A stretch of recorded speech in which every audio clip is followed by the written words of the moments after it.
I'm just starstruck. I'm on the air with Wild Bill 1.0, the polished and refined version. And I still got uploads to get the quality that he's got out there. I got to get some corrections made, kind of like Microsoft sends every day to me on my computer, and get the bugs worked out of me. But I'm just I do want to ask one question. Maybe Wild Bill, do you think that it is a possibility that this gentleman that's in the White House right now, this I think there is pretty strong evidence of that. It's circumstantial, of course. You know, his handlers will not allow him to make that obvious. They're being very careful to cover it. But he's putting out just enough evidence so that the Muslims will see it and they recognize him as one of their own. It is subtle, and those of us who have been dealing with Islam for several years, we know about it, but the average American doesn't. So I do believe he is involved with Islam, but they are walking that fine line that keeps the average American from knowing it. Oh, there's my thought. I thought I put it here somewhere. Okay, I found my thought. My thought was, Bill, have you had any political aspirations? Well, I figure a good politician knows when to keep his mouth shut, and that kind of rules me out. Yeah, but you articulate, though. That's the thing. I mean, look, I'm not going to be one of those people that say, "Oh, you should go run for office, Bill." I'm just curious if you ever, if it's crossed your mind. I don't believe in, jumping on a bandwagon and starting a whole lot of flurry about that kind of stuff. I figure God calls you where He wants you to be. Some guys are really better behind the scenes, and that's all there is to it. Not everybody's called to be, the pulpit preacher. Not everybody's called to be a senator in Washington, whatever. Some are. All right, some guys are better at being able to just articulate the ideas to keep them to keep the groundswell, the grassroots movement of conservatism going. And maybe that's you. I don't know, but I'm just curious. Any thoughts about that? Well, Bill Luma is actually moving in that direction. He's actually building some momentum there, and I'll do what I can to support him. What I see, Mark, as my talent is rounding people up and finding good candidates that we can send. And I can encourage them and train them and get them pointed in the right direction. See, I don't see any hope that D.C. is going to clean itself up. They've had decades to do it, and they haven't even made a step in that direction. The salvation of the United States government is going to come from the states through the 10th Amendment centers, when the states, the governors, and their legislatures stand up to the feds and say, you have crossed the line, and we're going to push you back where you belong. Right. That is the only way we're going to see any lasting change in the federal government. Right. So my big push for 2012 is to encourage Americans to identify good candidates right there in their own towns. You know, the pharmacists, their doctor, teachers, parents, right, and get them in the state legislature where they can take a stand, dig in, and declare war on the enemies of America who are camped out in D.C. No kidding. Yeah. Okay, so that's a good calling, if you ask me. So, when if you do this tour you're talking about, when is that going to start? Well, the last date I got is May 1st. Oh, is that right? May 1st. Okay. All right. Oh, by the way, Connie Tetford's just joined us and has a question for us. Dana, could you unmute Connie for me? I have to. Connie? Hi. Hey, how you doing? Hi. I'm good. How are you? I'm good. For those of you who don't know, Connie Tetford runs Greater Southwestern Bernie's. What am I saying? Greater Southwestern St. Bernard Rescue .org. And Connie was on the show. What was it? 2 months ago. And Connie keeps me posted with the dogs that she rescues. I'm partial to Connie's work because I have 2 St. Bernards myself and absolutely love the breed.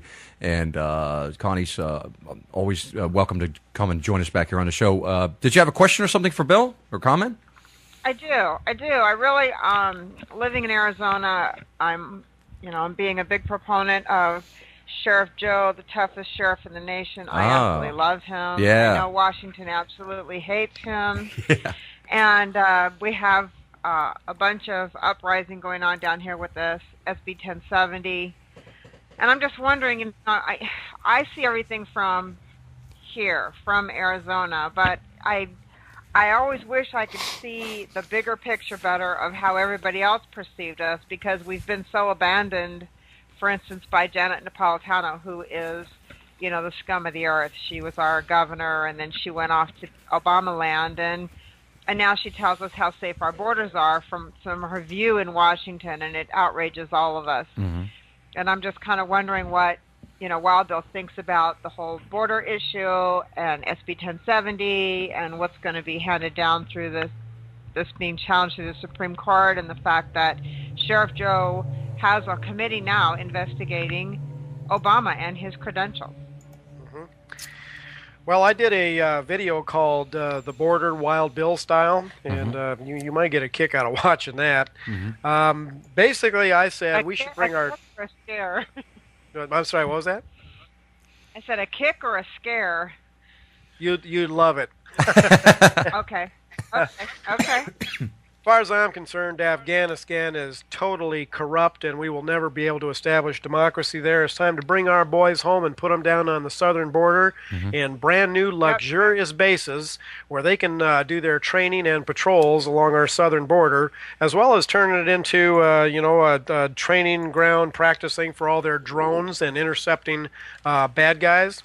We need to complete that wall from the Pacific Ocean to the Gulf of Mexico. Our military could shut that southern border down in a matter of days.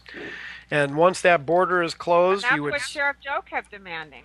Sheriff Joe kept asking, and so did, bless her heart, we have, our governor who she does not back down. Mm-hmm. She will not back down from that bastard. Oh, I mean from Obama. God bless her. And, yeah. Really? God bless Jan Brewer. She's great. I'm telling you, she's got some iron knuckles. I love her to death, and she will not back down from him. And he smirks at her and gives her the awful smiles. But she, she was not happy at all when he finally, he wouldn't take her calls. He didn't have time to come down here and see us when we were having all this, shootings, and the ranchers are getting shot and all this stuff so they can move their drugs through. Mm-hmm. He had no time to come down and see us. No time on his calendar. Right. But he could go see the last launch of the space shuttle, Yeah. Well, he's a busy guy. Look. My ass. Well, hey, now look. Look. If there's nothing else in the 3+ years that Barack Obama's been president, you've got to admit, he's really improved his golf swing. I mean, it is just fabulous. I'm serious. I mean, have you seen him lately on the golf course? That keeps me laying awake at night. Yeah, when the illegals are out front using my hose to get water to cross the desert. Mm-hmm. Yeah. All right. Yeah. Okay. Well, we also have a caller on the line, and Daniel, would you unmute our caller? Hello, and welcome to Love and Caring Sharing. My name is Don Poole. Hi, Don. How are you? I'm fine. I appreciate your broadcast. I have a question for Wild Bill. Go right ahead. Here, go ahead. The black church, the center of their politics for their history. Do you have anything to say to them as a Christian about their support for the current president and into the next election? I do. I really haven't thought it through. I'm going to stumble a little bit here, Don, but that is a vital topic. I have a lot of respect for the black church and their love for the Lord. I mean, who else worships more freely and joyously than the black church? But how can they call themselves Christian and still support Barack Obama after all that he has done against the Christian church, supporting the most vile policies of homosexuality and abortion? He is literally supporting the American Holocaust of unborn children. Mm-hmm. And that would be my question for the black church is, how can you who love the Lord and dance so joyously in his presence on Sunday go to the voting booths and vote for the most viciously anti-Christian, anti-God president in American history? Oh, do it because he's black. You raise a really good point. Now, I was raised Roman Catholic, Bill. And I was raised by a socialist. My dad was like 2 seconds aside of being a communist. He said the only reason he wasn't a communist because he didn't believe in the redistribution of wealth at the point of a gun. He wanted it done at the point of a pen. And I grew up believing all that junk. And he was the president of the FTWP, the Federation of Telephone Workers of Pennsylvania. You guys remember Ma Bell? Yeah, it was long before Verizon and Comcast. But